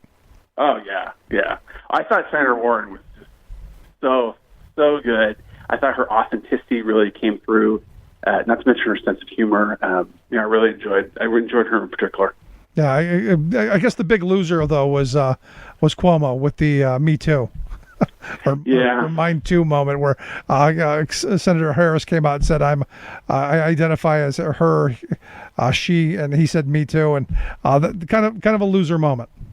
It really was very tone deaf. Yeah, well, but Rick, this is one of the problems with the media is they think this is a game instead of real life. Yeah. It's what I call the sports centerization of politics. And you and I, I'm sure, can fall trap of that too. I mean, we love following politics, but this isn't a game. Obscene times sometimes call for obscene language. I'm with you. Don't know that the FCC will be, but thanks. I appreciate the time. Thanks. Bye. And look, he's absolutely right. I mean, when you look at our economy, it has been rigged. And, you look at all of this stuff. It's most certainly interesting times. Anyway, Just is what it is. There you go. Let's take a quick break. Right back after this. Stick around. You're listening to The Rick Smith Show. We're working people. Come to talk.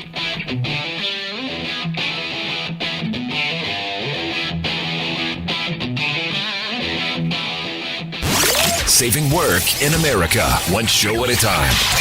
The Rick Smith Show.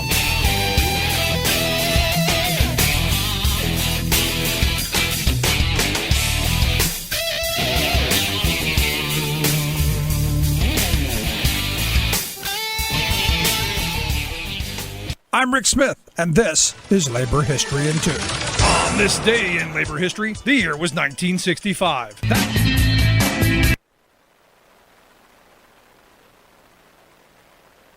I'm Rick Smith, and this is Labor History in 2. On this day in labor history, the year was 1874. That was the day that Mary Heaton Vorse was born in New York City. Mary grew up in Amherst, Massachusetts, in a family with significant financial means. She traveled across Europe with her parents, where she received her education and learned to speak multiple languages fluently. She then worked as a book reviewer for the Criterion magazine. In 1912, Mary and the man who would be her husband witnessed what would be known as the Bread and Roses textile strike in Lawrence, Massachusetts. The experience was a great turning point in her life. She later wrote, "Both Joe O'Brien and I had come a long road to get to Lawrence. Together, we experienced the realization of the human cost of our industrial life. Something transforming happened to both of us. We knew now where we belonged, on the side of the workers and not with the comfortable people among whom we were born. Some synthesis had taken place between my life and that of the workers. Some peculiar change that would never again permit me to look with indifference on the fact that riches for the few were made by misery of the many. It was in Lawrence that we realized what we must do, that we could make one contribution, that of writing the workers' story as long as we lived." For more than 50 years after Lawrence, Mary traveled the United States, reporting and participating in strikes and the labor movement. She wrote about the 1919 steel strike and the lumber workers' strike in the Pacific Northwest. She wrote about the struggles of auto workers and textile workers and child labor. In 1962, the United Auto Workers honored Mary with their Social Justice Award. Labor History in 2 brought to you by the Illinois Labor History Society and The Rick Smith Show.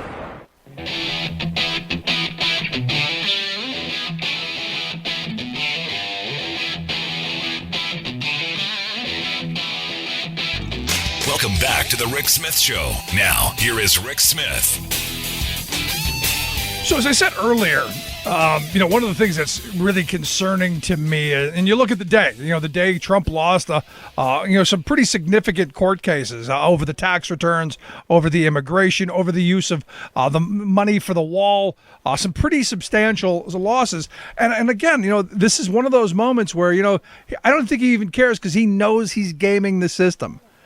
He knows he's rigging the system, and he knows that his base, they're not going to care.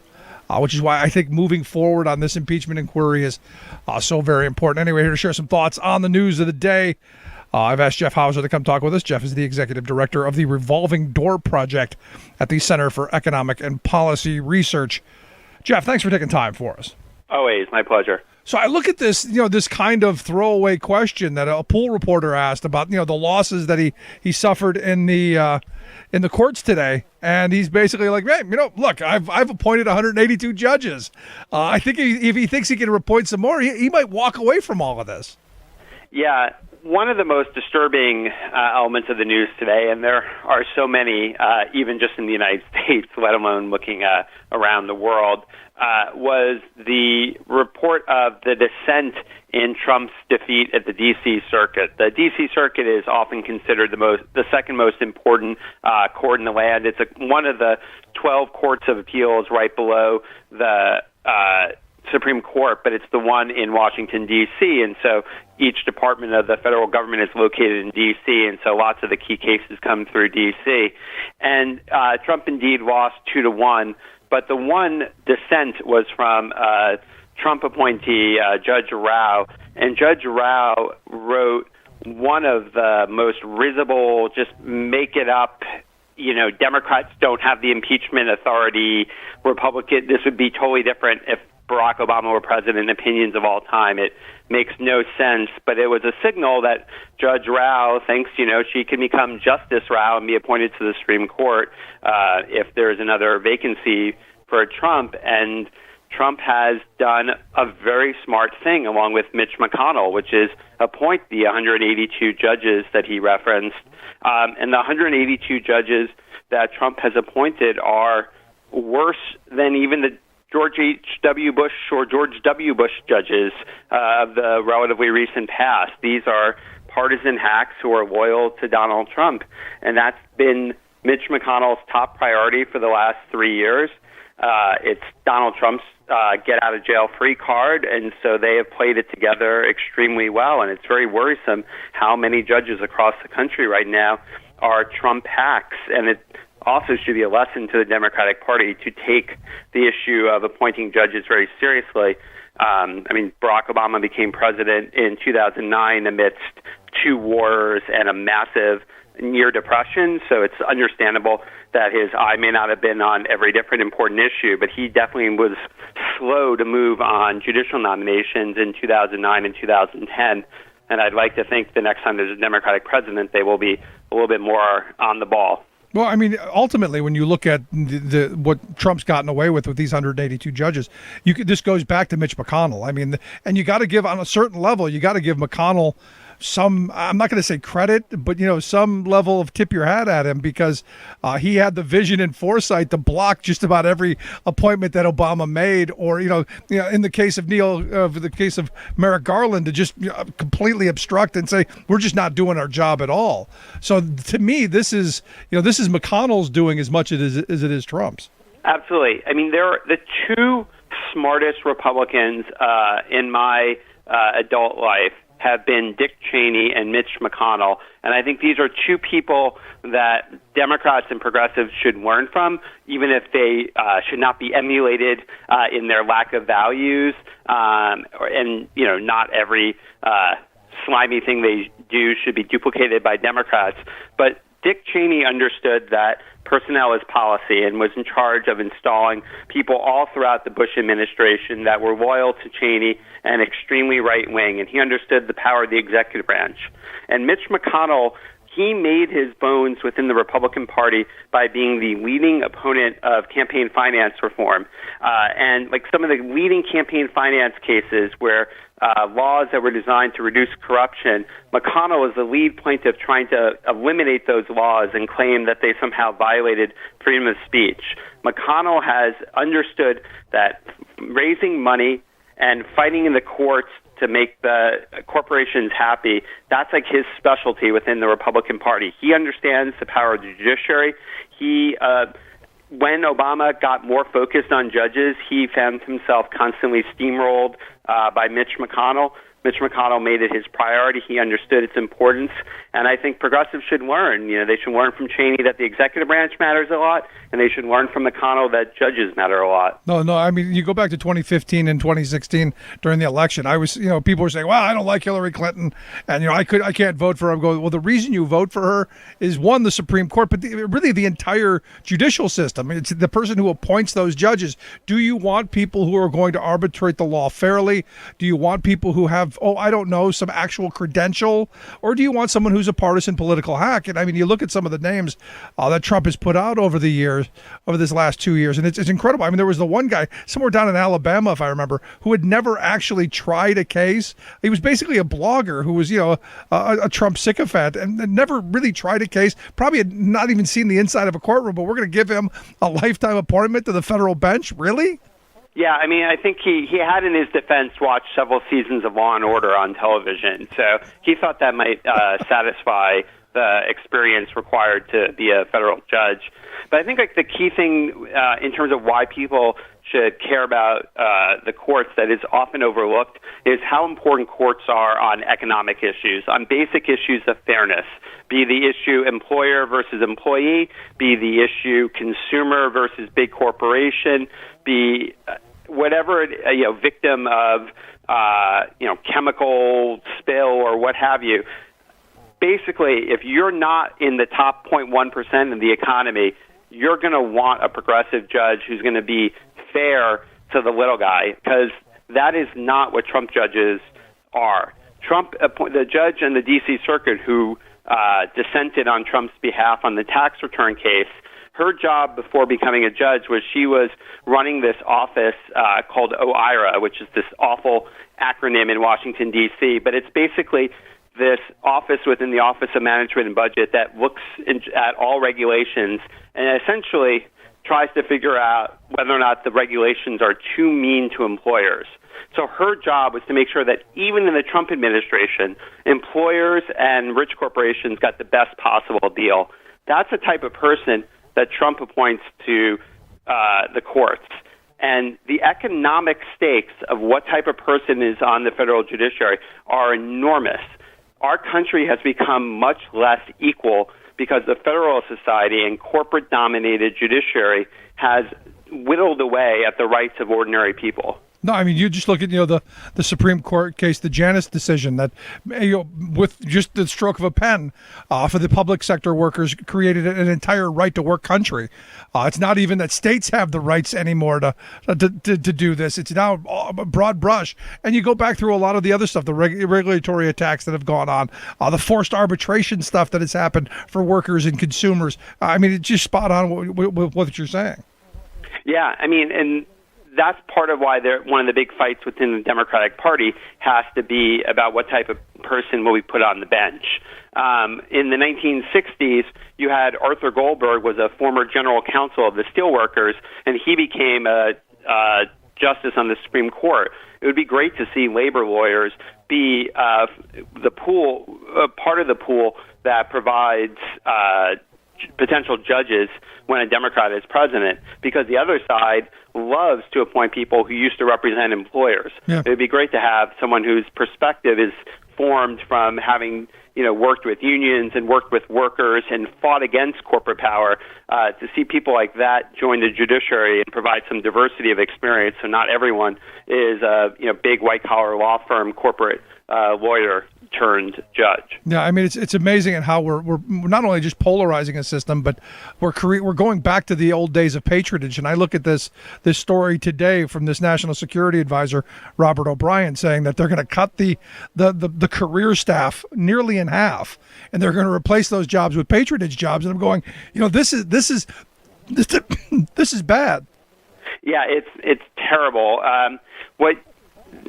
We need to return to a system in which you can work for the federal government because you're a patriot and make that your career. You don't see it as a stepping stone to a better paying job in the private sector, but you can also rise up to a pretty serious level and just develop expertise and deploy it on behalf of the country. Believe in your country, work for your country.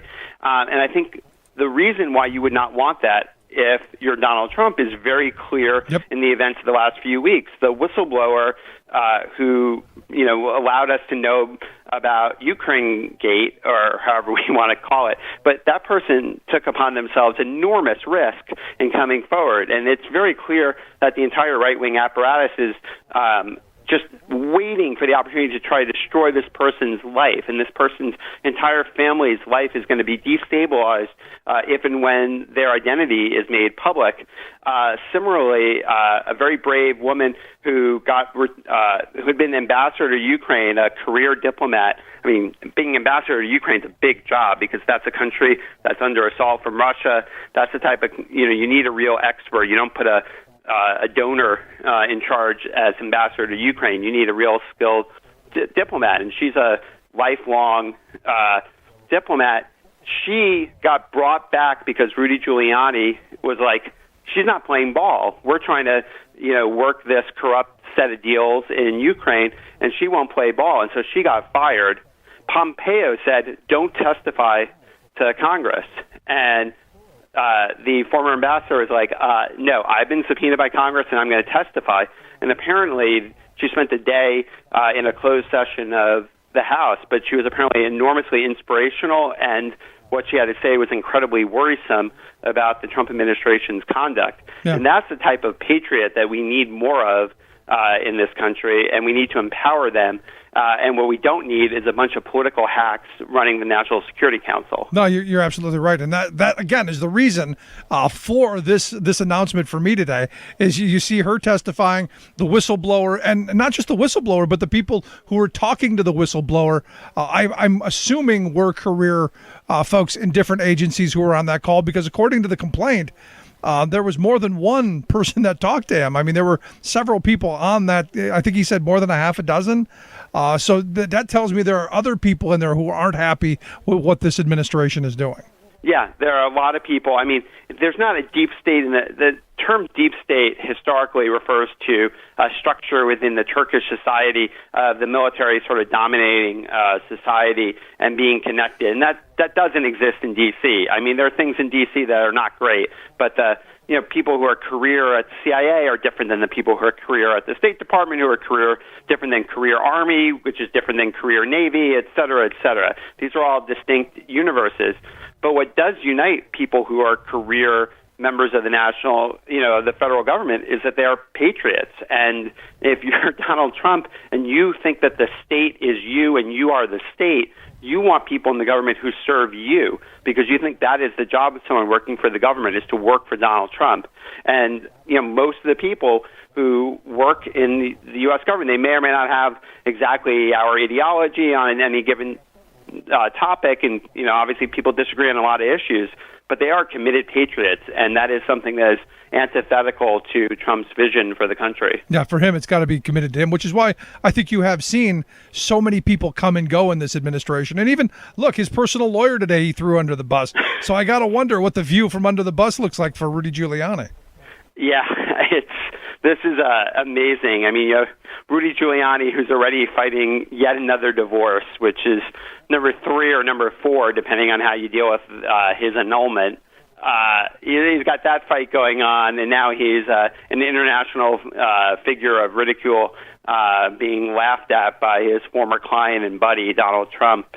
It just goes to show you that there's no one who comes out of a collaboration with Donald Trump better for it. No matter what they think the situation is going to be like, no one is enhanced by working with Donald Trump, which is what I'd like to think over time other Republicans are learning. Yeah, I hope so. I mean, I hope they're looking at all of these people under the bus, under the wheels of the bus, and going, "Hey, I'm not special. It's going to be me if I do this." Which is why I have just a little bit of hope that maybe there's some soul left in the Republican Party, that as this impeachment inquiry goes forward, that maybe the Republicans in the Senate, find a spine, find their soul, find, I don't know, find religion, whatever, and get off of this, this blind faith support of this guy. Yeah, the most heartening news to me of the week was somewhat obscure, but a veteran congressman from Illinois named John Shimkus, whose politics are very much not my politics, but is still, of the old vintage in which Republican politicians, read their briefing papers and were, somewhat were informed people who just, may not share my worldview. Well, John Shimkus said that Donald Trump no longer has his support, that he can no longer support Donald Trump because of the way he threw the Kurds under the bus. And I do think the way Trump threw the Kurds under the bus, it's horrifying, and I think it's been resonating with a lot of Republicans for whom a lot of other issues somehow or another have not resonated. And so I look to what does that mean for, if let's say you're Pat Roberts from Kansas and you're retiring and you're never running in another election, or you're Lamar Alexander from Tennessee and you're retiring and you're never running in another election, or you're Mitt Romney, who's kind of a punching bag by Donald Trump, and you're not up for re-election for 5 years, and at that point you'll be 80. You look at these people, what do they have to lose? They can be marked as heroes if they were to turn on Trump. And if you have people like that turning, it becomes very difficult for your Cory Gardner up for re-election, your Martha McSally up for re-election, your Susan Collins up for re-election, your Joni Ernst up for re-election, your Tom Tillis up for re-election. And it becomes pretty difficult for those people to stay with Trump. And once you start getting to 5 to 8 Republicans. I mean, the question is, at what point in time did they decide to jump together? Because while I think more elected Republicans are Trumpist than some people would want you to believe, a lot of them do know that Trump is unfit, and they're okay with the idea of a Mike Pence presidency. And so that's all it would take. Yeah, still a lot, but no. Look, I'm really, I'm really not. A Pence presidency scares me even more than Trump, to be honest. I mean, there's like a little less instability and a little less corruption and a little bit. But there's the more lull. competently problematic. I will say though that I mean, Pence also does kind of Pence is not as talented a politician as Trump. Right. I mean, no matter how much we think Trump's bad, Trump's entertaining, and I don't think anyone's ever accused Mike Pence of being interesting. No, but that's that. See, I think after Trump, that kind of boring, okay, we don't have to think about him anymore, kind of would play, and then they could, maybe get a whole bunch of really ugly stuff through without anybody paying attention, because everybody just said, you know what, I just want the pain to stop. That's where my fear lies. Well, I mean, I want Trump out just because I think he is extremely destabilizing and worrisome to the security of the country. But I do think that the stab, I don't think Trump would go quietly, and I do think a fracture within the Republican Party between people who think that the mainstream stabbed their man in the back and the mainstream itself would be pretty hard to heal. Yeah.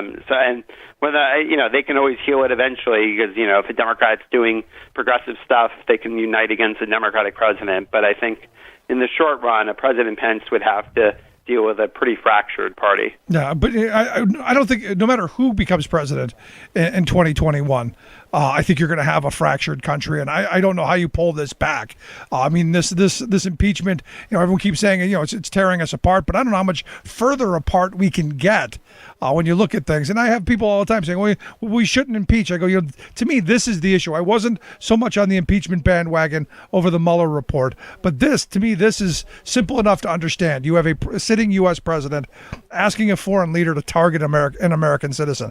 Aside from the fact that American citizen is running for president as a political opponent, but just the fact that he's asking someone else to target an American citizen, to me that rises to that level. But there are other people saying, well, we shouldn't do this because the Senate's not going to convict, and I don't believe they will. I don't think you get 20 Republicans to side against Trump. I just don't. Well, I mean, it's to be seen, but I do think that certainty doesn't have a great batting average in American politics in the last decade, and so I just would mostly suggest that you could at least spin out scenarios in which he's convicted, and we shouldn't view impeachment as a moral necessity and as a demonstration of spine and as a way to make Democrats feel enough courage to move forward on other forms of oversight as well. We're certainly seeing apparently an uptick in whistleblowers more generally across other issues. They're not all processed, but apparently congressional Democrats are saying that they are hearing from more whistleblowers, which is very encouraging. And so I think that this process is a good one for the country. And I think ducking fights because the mean side will continue to be mean is a bad approach. So I think we both agree that it's good that the Democrats are moving forward. No, I'm all in favor. Look, at some point, someone had asked me, I did a panel at Netroots Nation on how you win back the white working class. And I said, you got to fight. You've got to, when the battle comes up, when the fight comes up, you got to fight back. You just can't be standing on the sideline offering to hold somebody's coat. You got to ball up your little digits and you got to get in there and mix it up. Regardless of the outcome, I think the Democrats have to get in there and mix it up. And they are. And to their credit on this issue, they are. Yeah, I think people want to, if your rhetoric suggests that you think a situation's a crisis, but your actions are not consistent with that, then you just come off like a standard politician who says stuff and doesn't really mean it. Yeah. In general, I think, voters respond to authenticity and someone who's going to really fight for principles, and it's not so much like how many different parts of their platform do I exactly agree with. It's who's willing to take on tough opponents and fight. That's it. Jeff, I appreciate the thoughts. I appreciate the time. Always great talking with you. I'll look forward to you coming back real soon. That'd be great. Take care. Good stuff. Our good friend Jeff Hauser. Make sure you check out the work that they do over at the Center for Economic Policy for Economic and Policy Research. He's the executive director of the Revolving Door Project. Quick break. Right back. Stick around. You're listening to The Rick Smith Show.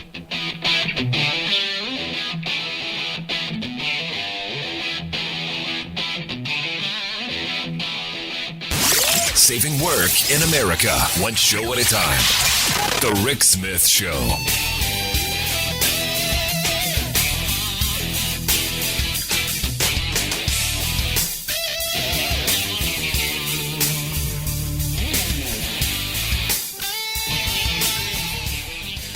I'm Rick Smith, and this is Labor History in 2. On this day in labor history, the year was 1874.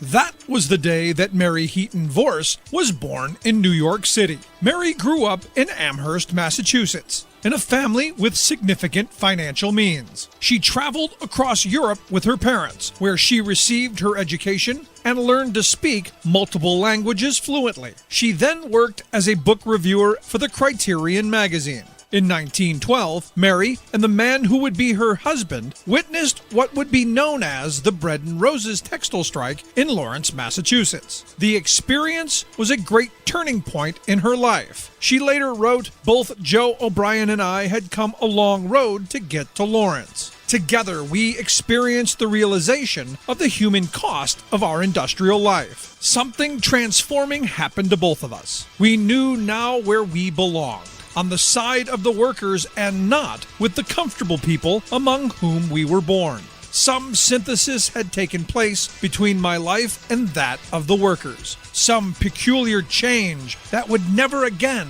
permit me to look with indifference on the fact that riches for the few were made by misery of the many. It was in Lawrence that we realized what we must do, that we could make one contribution, that of writing the workers' story as long as we lived." For more than 50 years after Lawrence, Mary traveled the United States, reporting and participating in strikes and the labor movement. She wrote about the 1919 steel strike and the lumber workers' strike in the Pacific Northwest. She wrote about the struggles of auto workers and textile workers and child labor. In 1962, the United Auto Workers honored Mary with their Social Justice Award. Labor History in 2 brought to you by the Illinois Labor History Society and The Rick Smith Show. Radio of, for, and by we the working people. The Rick Smith Show. So I was just reading this story about the little weasel on crack. This Ben Shapiro, who I've never actually listened to, other than the occasional clip that comes around when he says something really stupid.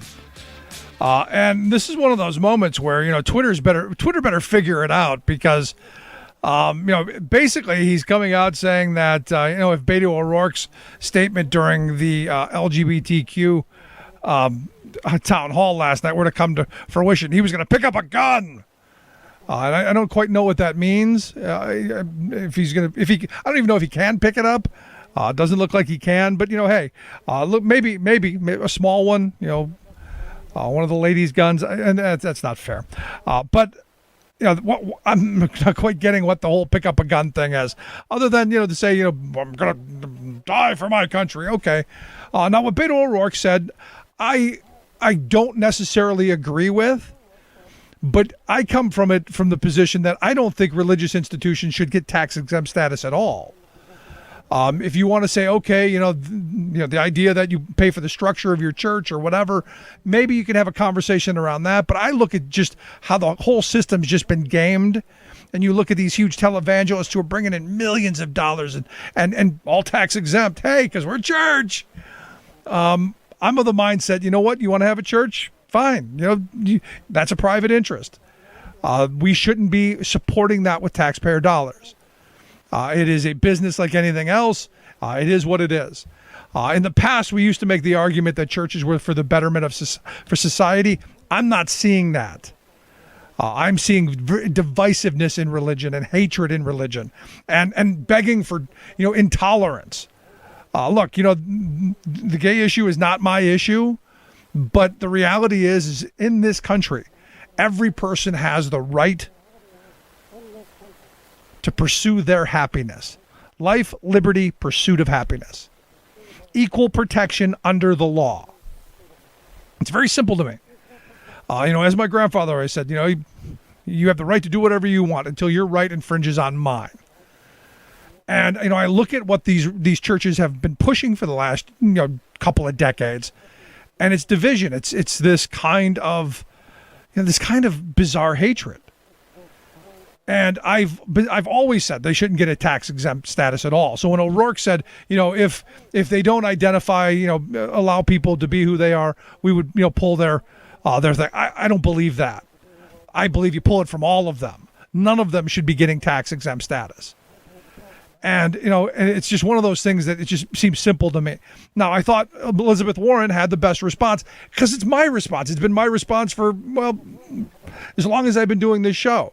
If you're against gay marriage, don't do it. Pretty simple. I think that's the simple take. And maybe it's, I'm not sure, but maybe we used to be able to figure this stuff out better in the past. I don't know. But it seems to me that the simple ground here is if you don't want to do it, you don't. Seems pretty simple. And I've seen, I told the story about this a couple of weeks ago. I had a conversation with a guy at work who was, giving me this long dissertation on how, gay marriage is bad. It's ruined the sanctity of marriage, blah, blah, blah, blah, blah, blah, blah. And I said, you done? And I said, so I guess you're against gay marriage. He goes, absolutely right. I go, well, then don't do it. I mean, that seems to be the simple response. Don't do it. I don't know where the fight in this is.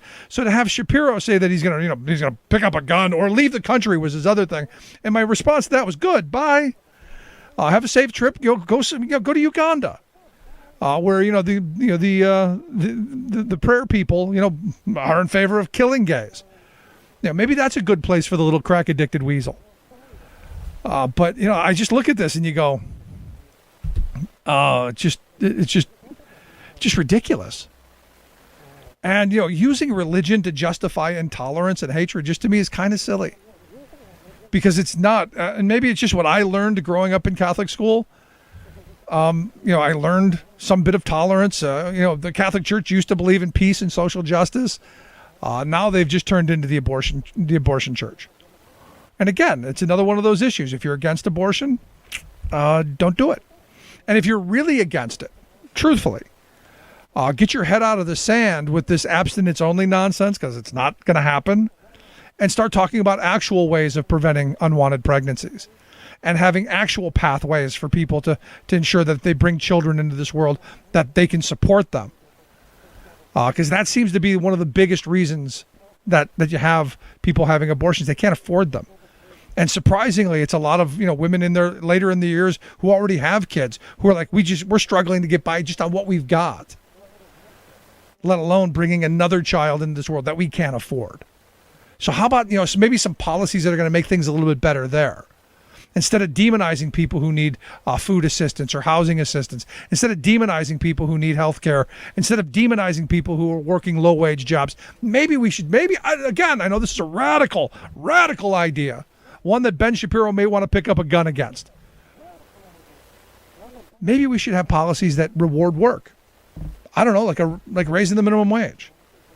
Maybe we should have policies that have the jobs that we currently have pay better wages with better benefits. Maybe increasing access to joining labor unions so that you can negotiate for better wages, hours, conditions. I don't know, just some radical, bizarre thoughts like that. I know it's way out there. I know, Rick, you're talking silly talk. The only problem with the silly talk is it's what we did in the past. You go to the 1950s and 60s where we had a higher minimum wage, where we had strong unionization rates in this country, and guess what? We had the most prosperous working class in the history of civilization. And you could bring a child into this world and support them on one income. I mean, now this is the shocker of all shocker, and I know it's hard to understand, but most families got by on one income or a full-time income and some part-time income. Mom went out and worked for pin money. We used to be able to do this in a much better way when the economy was somewhat fairer, where inequality wasn't, there wasn't this massive gap between the haves and the have-nots. Just kind of throwing that out there. Maybe before he goes off and wanting to pick up the gun. Because isn't it amazing how these right-wingers, their first response is, I'm going to get a gun. You're not going to ball up the little digits, not going to go in there and duke it out. No, we're going to get a gun. Scary, scary stuff, man. I mean, these people just scare me. But then again, I look at Ben Shapiro, and there's a guy who, I don't know if he's probably one of the guys who would ball up his little digits and stick his thumb inside. It just is what it is. Sad, sad stuff. But another eventful week in Trumplandia. I'd love to hear your thoughts on this. If you missed any of today's program, you can email me, rick@thericksmithshow.com. If you missed any of the program, download the podcast at the website. Get the app on the smartphone. Wow. Just amazing. Anyway, thanks so much for tuning in. We'll see you back here.